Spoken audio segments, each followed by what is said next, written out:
start, man. Today, man, we got some heavy hitters today.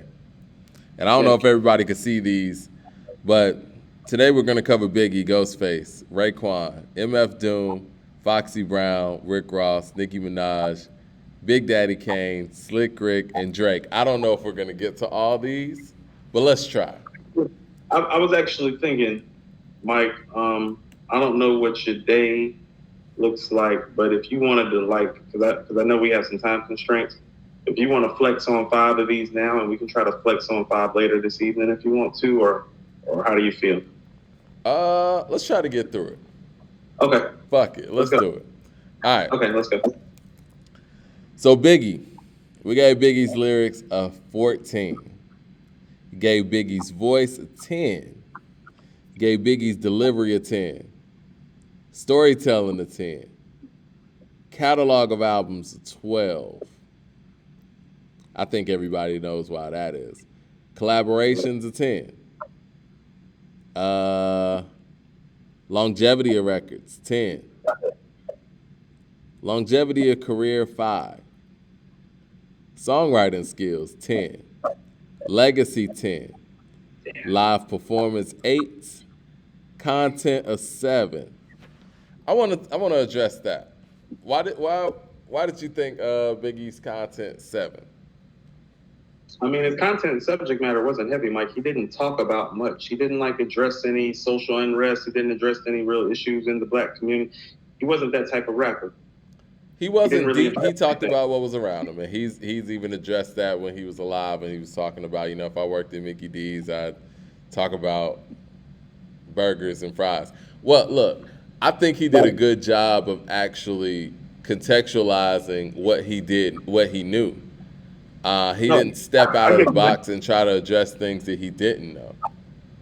Right, but it's like, well, when all you see is your world, the world's a big place. That's a contrived point of view, so that affects your content, especially when you got guys like Rakim and Nas and KRS-One with these full world views No, from you're the right. same areas. They from Brooklyn, Queens, like ain't all those connected and close by. These No, guys have worldly views and see beyond their hood and their borough. you're right. You're Right. right. So I think 7. that's fair. 7. Yeah. Yeah. Let's All stop right. making it seem like he was like making these content like he's not Tupac when it comes to content. Let's just call it what it is. All right. So intangibles 10, hook Yep. game 10, Yep. versatility 10, and the overall score was 146 for the Notorious B.I.G. Now think about what this would probably be had he lived longer, because the only reason lyrics are 14 is because we didn't get the lyrics for long enough to make it a 15. Yeah. And catalog of albums probably would have been a 15. So that's 4 extra points right there. So we'd be at 150 off of that. And I imagine, Mike, based on what I was hearing on Life After Death, probably would have upped that content and subject matter at some point too. And the longevity of career definitely would have gotten extended as well. So he probably would have scored probably right there with Nas and Pac. Maybe in between. It might have been 155, 154, 153. I've always said it. I think he's the most complete MC, just based on the body of work that we got and the small time frame we got. He had all the tools. Now the I agree. content, like you said, I think that would have grown with time because you can actually hear the growth from Ready to Die to Life After Death. Songs like Sky's the Limit, Right. or the song that was after Notorious Thugs. It slips me at the moment. You know what I'm talking about. Was it Missing You? Yeah, Yeah, yeah. missing. You could So tell that's that he was growing, and right. So that's what I mean about like, no, that probably would have been up because here's what I'm saying. Like he started doing that, but understand on Ready to Die, it's kind of like flashes of it where he says, my mama got cancer in her breast. Don't ask me why I'm motherfucking stressed. Things done changed. It's like, yeah, that content, it's like, yeah, but he gives that to you in very small spurts and doses. It starts becoming a few songs on Life After Death, so it probably was gonna go up. Yeah. definitely. All right, let me see. All right, we got Ghostface next. Damn, Ghostface 14 lyrics. Mm-hmm. Ghostface with voice, you got 8. Mm-hmm. Delivery 9, storytelling 10, catalog of albums 15, Yep. Collaborations, an 8. Longevity of records, 8. Longevity of career, 10. Songwriting skills, 10. Legacy, yes, legacy, 9. Excuse me. Live performance, 9. Content, 9. Intangibles, we went 9, right? Mm-hmm. Hook game, 7. Versatility, 8. And Ghost ends up with a score of 143. I mean, I think I'm a Ghost guy. I know Not you're too, a ghost guy. not too much that I disagree with there.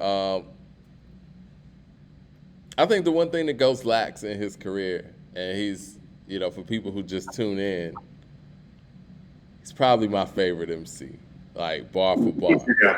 No, he's your guy. I'm telling you, I've watched how you talk about him. Like, he's your guy. I think the only thing that he lacks is like consistent, super big hits. He has a cult following for a reason. He's kind of like the crossover version of what MF Doom is. Yes. And vice versa, whatever, because, obviously Ghost was doing what he was doing before MF Doom was MF Doom.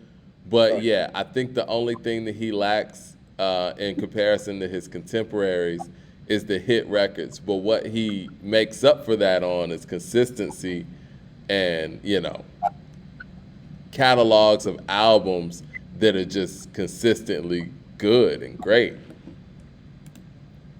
I think how about this?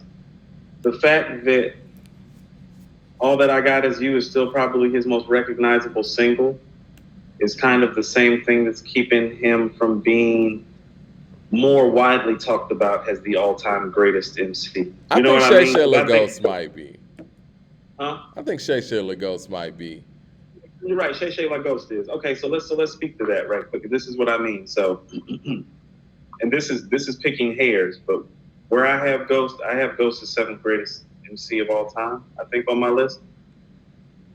All those 6 guys that are ahead of him have more notable songs attached to their catalog, even for the guys who don't have better catalogs.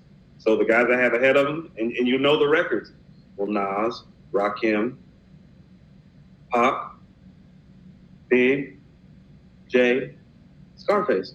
And even some people who are slightly behind him probably have more notable records. Common has more notable records than Ghost. And that's just true. I mean. Yeah, it is.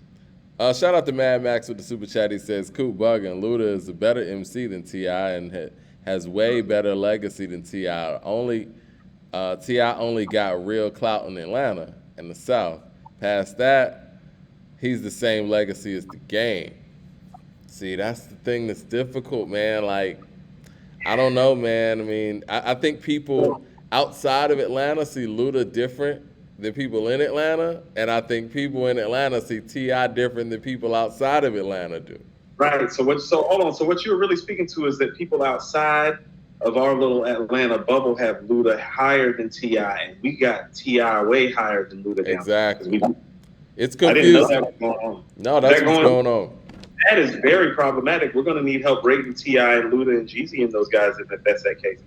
I feel about that's pretty much what it is, because I'm gonna be honest, for the people who are listening to this worldwide, Atlanta doesn't. We don't listen to y'all shit. Atlanta doesn't hold Luda that high. I hate to say it like that. You know what I'm saying? Even when Luda was at the height of his powers nationwide, Atlanta was already on to the next. Okay, T.I.'s bubbling, Lil Jon's doing this. You know what I'm saying? Like. It was like that, and I think if you're not here, you can't really see that. And people didn't really get a taste of T.I. until really his third album. But by that time, he was bubbling here for 3 albums and mixtapes.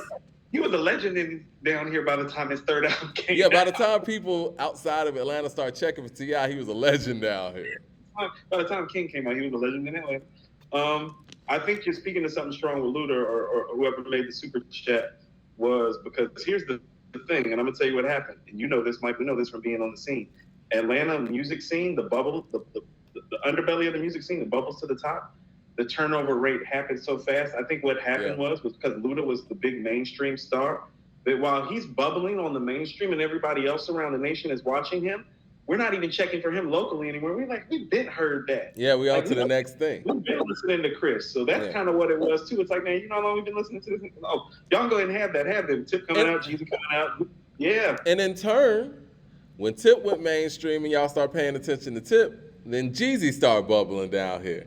And people aren't checking for the new Tip stuff. You know what I mean? I'm going to tell you, it literally happened like this. It's like, it seemed like in about 4 or 5 consecutive years, it went Luda, Tip, Jeezy, Gucci, and by the time that it got done, it's like Jeezy was coming back around again and Tip was coming back around, but 2 Chainz was bubbling by then. Yeah. No, for real. And this shit happened in like 5-6 year stretch, Mike. Like in a row, it was like Luda, Tip, Jeezy, Gucci, Chainz. But see, Luda was the first, and the difference between Luda and the rest of the guys is the fact that the rest of the guys spent some time bubbling and they had multiple projects bubbling. Luda blew up so fast, he didn't have the local time that the rest of the guys had. It was like, he was fortunate enough to have a nationwide smash hit single on an independent album. Not many people are able to knock it out the park with the first swing, and he did with What's Your Fantasy? Well, see, he paid his dues differently, too. This man is really working at a radio station. Getting his career together. So when you're like, he's not in the streets, it's like, well, he's not in the streets because he's a DJ. It's not like, you know what I'm saying? Now, he hit it on a higher level. And not to mention his time as inside. He pulled the inside job. Yeah. He's like, well, I need to take the streets. I have a radio job right here. I think I'm going to work this angle. And I'm going to make my relationships here. And I'm going to know what people already want to hear because I work at the radio station. So he has some insight that most artists just don't have. He knew the format, played the format well. Like you said, we don't talk enough about how well he executed game plan. Because, like, how about this? Here's what I'll tell you. Oh, I know he had $20 million when all of them was still working to get to where he was. We all know that down here, too. Like, he got there. He was there first. He got there quicker, too. Yeah. No, definitely. Yeah. But let's get back to the chart because I think these are interesting conversations that we can expound upon on some of our other shows where we're not, covering like a current topic. Yeah, I feel like there's a lot of good subtopics going on. Yeah, definitely. So, all right, we got Raekwon next, right? You gave Raekwon a 14 in lyrics. Almost gave him a 15. But gave then I looked at Raekwon Lauryn Hill and was like, Lauren got a 14. Big got a 14. Ray's 14. I mean, we got to be real. Like, I think that Ray is an incredible lyricist. I honestly don't think he's a better lyricist than Ghost, but again, I'm a Ghost guy. So, and if we got Method Man at a 14 lyrics, and we got Ghost at a 14 lyrics, I think it's only fair that we got Ray at a 14 on lyrics because I think they.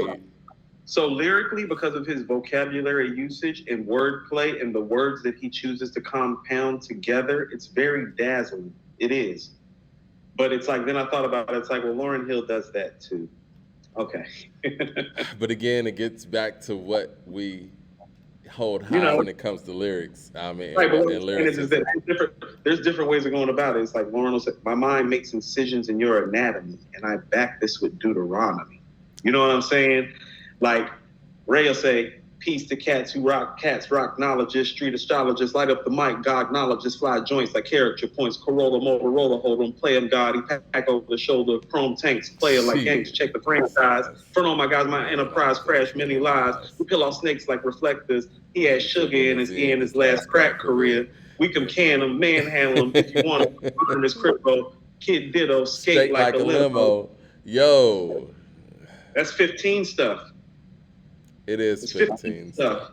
But so is Tycho, Night Glow, Velvet Pose, Special Effects, High-Tech Armor, Smirk you at the show. Right, that's what I'm saying. Like, lyrical dexterity, wordplay capability is. How about this? To me, I know that. How about this? Lyrically, in the crew, for me, it always went Jizza, Deck, Ray, Meth, Ghost. Lyrically, for me. And sometimes I would put Ray ahead of Deck lyrically about the output. I was going to say, man, I don't put Deck above them. I don't. I don't. Right. I was going to say it's too many impactful I performances not to don't. Yeah. recognize. I mean, I think we're looking at isolated performances from Deck, respectfully, but yeah, it just got too many standout Right. performances. Like when they was So if talking you about the find, Pete Rock, when I was watching Pete Rock's Unsung, they kind of mentioned the song, the game, and Raekwon's name came up. They actually played True Master, and they were playing Corrupt's verse. Corrupt was going crazy on that song. And Dex on that there too. They didn't play Dex verse, but they played Corrupts. True Master, you talking about True Yeah, Master? Mike, I swear that played on my playlist yesterday for the first time in forever. I was like, they went bananas True on this. Master is Great. insane. True Master's a classic, Mike. That is a classic rap song. That's a borderline classic rap album when you go back. That's an album that aged extremely well. Yeah, man. Truly Yours, the Truly Yours 96 on there, right? Yes. Um, But I Half was Man, bringing that album to bring up the game, right? right, sorry. Raekwon, Ghost, and Prodigy. I don't give a fuck, man. Ghost got the best verse on that whole album to me. So It you know might what? be. I'm cool with giving Ray and Ghost a 15. To be honest, if we being real, So, see, because but the then that, slang alone, they rap in a whole different chamber. Can we not say that it was written? Is very Ray and Ghost inspired lyrically? yes, yes, and it might be the most lyrical album by a solo artist ever. So yeah, but okay, but this is what I'm saying about how people say we need to be tighter. If Ray and Ghost are 15s, doesn't that make Big, Jada, and Lauryn Hill 15s as well? I don't think it makes Jada and Lauren 15s. It's Big a Nor 15. Big. Makes Big Because a 15. you're talking about doing this over an extended period of time. Right. So we knock Big for not doing it over an extended period of time, unfortunately, right? Unfortunately. How about Rap this? Roundtable says Coop better put some respect on Ghost. I feel you. I think Ghost is the best lyricist in Wu Tang. But again, I'm a super fan, so he He's not is. listening. He wasn't initially. In the verse that you just spit from Daytona 500 on Iron Man, Ray was a better rapper than Ghost during that time period. But Okay, so listen to not what I'm now. saying to you. Listen to what I'm about Not to say after to you. that, I mean. Most of their classic output between the two of them, Ray's the better rapper. Enter the Wu Tang. Who's the better rapper? Ray's the Only better Bill rapper on Cube. Into the Wu Tang. Iron Man. Ray's the better rapper Even than. Swords. Even Swords is probably Ghost coming out. Probably that's when Ghost was really probably finally like, oh, like Ghost. Now caught Liquid up to Swords, Ray. man, I don't know, because Fourth Chamber, I think Ghost is the better rapper at that point. No, because then Iron Man came out right after and he wasn't. Oh yeah, okay. Well, that could have went either way at that point. I think when Yeah, Ghost actually, I was thinking about them on investigative reports. Like I Okay. thought that they were like right there with each other. I was like, oh no, Ghost verse at the end killed that. Like the same way Ray came in proper. You know what I'm saying? I think can we agree that from Wu Tang Forever on, Ghost was the better MC. Yeah, more often than not. But Ray. I don't think we've ever seen, in my personal opinion, I don't think we've ever seen an MC improve to that degree. Because when Wu Tang came out the gate, it was about Meth, Chef, and Old Dirty. Jizza was the lyricist, and so Ghost was kind of like the dark horse that just came out of nowhere. Yes, he was the cleanup hitter. He had the bat fifth. And by the end of the decade, he was carrying the Wu Tang on his back. No, I get what you're saying, but okay. So here's what I would submit to you with that. Even like Ghost lyrical output too, he hasn't shared the bars the way Ray has either. You know, like Ray is everywhere, and we've talked about that. Ray's on Schoolboy Q's album on Blind Threats. He's on LAX on Bulletproof Diaries with The Game. He's on his album Trading Bars with Nas on Rich and Black. And I got to give Ray this credit. I got to give him the Jadakiss credit. He sounds just as good now than he sounded back in the day. Come on, Ray is on My Beautiful Dark Twisted Fantasy. He is. You feel me? Yeah. Ray's voice is a 10, though. Let's go to Ray's voice. 10. Okay. 10. Delivery, 9. That could even be a 10, to be honest. Storytelling, 8. Yeah. Catalog of albums, 14. And collaborations, 10. Yeah. Yeah, that's dope. Done that. Longevity of records. You got 9 for that, right? I do, because most of the Wu-Tang records, if you go back and listen to them that people still play, it's usually him and Meth that you hear the most. You're right. Longevity of career, 10. Yep. Songwriting skills, 8. I think this. Legacy. Hold on, can I tell you what? This is the separation between Ghost and Ray for me. Actually, they're about spot on everywhere for me, or at least one notch away from each other on either side, except right here. This is the separation for them for me, and why Ghost is in my top 10, and Ray is like slightly out or right there at 10. Legacy, 9. Live performance, 8. Content, 8. Intangibles, you went 10, right? Yeah, I told you, Ray is the sound of a New York hip hop artist more than Jay, more than Nas, more than Big. Hook game, 8. What up, yo? What up, yo? Time is running out. It's for real, though. Let's connect. Politic, ditto. All right. Versatility, 7. So Ray ended up with a 142, just one less than Ghost. I told you that. I want to hear about the versatility, though. Why you gave Ray a 7 in versatility? Because, I mean, how about this? Ghost has Shay Shay like Ghost, and All That I Got Is You. What does Ray have? Like where's Ray like really touching you with something different? Like, part of him being that New York guy is that he always gives you that. What else does he give you? Like, he gives you stuff sometimes, like the Marvin record with CeeLo that was on The Wild. Like, he has moments like that. Or he has like Ason Jones on like the Purple Tape too. Mm-hmm. Like, but it's usually just spurt. He usually just give you a moment of that versatility or that vulnerability. It's just a moment. Because he's Ray, he's the chef. You know what I'm saying? And so he holds his steez very well, but that's going to hurt you versatility-wise. LP says, how is this catalog of 14? So many bad albums.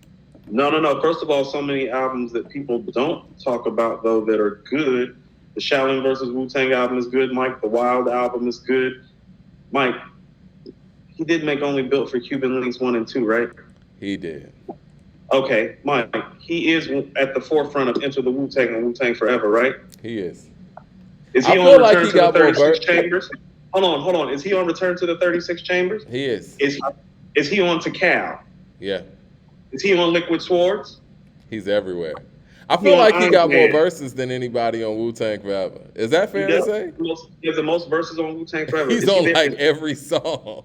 Yeah. Is he on Iron Man, Mike? You see what I'm saying? Is he on my shares Iron Man. Fantasy? You know how many? You feel what I'm saying? I just told you he was on game shit. He's not just on Iron Man. Rap albums the last 25 years, you'll find Raekwon on a lot of them. He's not just on Iron Man. He shares Iron Man. Shares Iron Man. Yeah. Are we going to give him flack for immobilarity? I see that in the chat. Immobilarity is some mid, but hey, how about this, Mike? Still got gems on there. Live from New York. Sneakers, produced by Pete Rock, is on there. Yayo is on there. That's one of his better stories. Yeah. He's got some stuff on immobilarity. It's not a good project. You got Ray very high all time, though, right? I keep telling people, how can y'all have Ghost this high and not have Ray this high? Because most of what y'all have Ghost high for is what y'all should have Ray high for. Ghost is the better storyteller and the better songwriter. What's the 411 says? Ray is on John Blaze. That he is. Everywhere. I told you he done put out more work. He done put out more work. So when you're talking about those projects not as good, look at the verses that he's given everybody else that Ghost hasn't given. Ghost holds his shit for his projects. No, that's real. Okay. That's real. Who's the next person we're going to? We're going to MF Doom. This one was difficult. Sure. All right, MF Doom. We're probably going to get butchered for this, I'm sure. Lyrics, 13. Voice, 8. Yep. Delivery, 9. Storytelling, 9. Catalog of albums, 13. Collaborations, 8. Longevity of records, that was a 7, right? Yeah. Longevity of career, 7. Okay, songwriting skills, 9. Legacy, 8. Live performance, 8. Content, 8. Intangibles, was that 8? No, we gave us 10 for intangibles. 10, I'm sorry. I went the other line. 10, hook game, 8. Versatility, 7. Overall score, 132. You know what? The only one that I think I would bump up was that longevity of career, because he was a KMD and he was able to change his whole shit up. When did he first step on the scene? About 92. But MF Doom in the form that we know him as is like 99. We'll give him a 9. Okay. MF Doom all caps. Yes, people in the chat saying all caps. They saying longevity of career 10. Hold on. Well, is it 20 years? Because I told you, for Yeah, me, it a 10 was means 20. 2 decades of service. Yeah, I think we got to Is it 2 change that decades of service? longevity to 10. LP says immobility, Lex Diamond story, Fly International. Why are we giving him credit for being on mad albums? It's his No. catalog. Hold on. Feeline's not a bad album, though. And hold on. And if you want to talk about his bad albums, let's talk in relationship to what he's contributed to so many great albums. It's not even a fair weight, because he's not just like part of the albums. Like the dude just shows up. Ray is usually on one of the better songs. It's usually a moment when Ray shows up. What you is know what the I'm saying? thing? This is the thing with the Wu-Tang guys when we're rating them. They have the benefit, the rare benefit, of having an incredible individual catalog and being a part of some incredible Wu-Tang albums. Because if we want to be like that, we can't rate Andre 3000 for anything. Because the only thing he has is Outkast albums. So we have to count Wu-Tang albums when it comes to those artists. So we just counted Lauryn Hill too, didn't we? We counted Mos Def too, didn't we? Yeah, we did. Yeah, we counted the score. But see, you know what? Honestly, the score didn't really benefit Lauren. Well, I guess it did benefit Lauren a lot, because that was pretty much all she had rap-wise. So, yeah. It's mostly everything. Okay, so we'll change that one. But Foxy Brown's next. And we got lyrics 13. Voice 10. Delivery 10. Storytelling 7. Catalog of albums 9. Collaborations 10. Longevity of records 9. Longevity of career 5. Songwriting skills 7. Legacy 7. Live performance 6. Content 7. Whew. It's tough. Intangibles. Lower scores when we go back, so don't, Intangibles 8. Hook game 9. Versatility 10. And overall score 127 for Foxy Brown. Why was the performance so low, in your opinion? I mean, I've never heard about her giving great performances, but have heard about her ruining quite a few. Okay. We'll leave it there.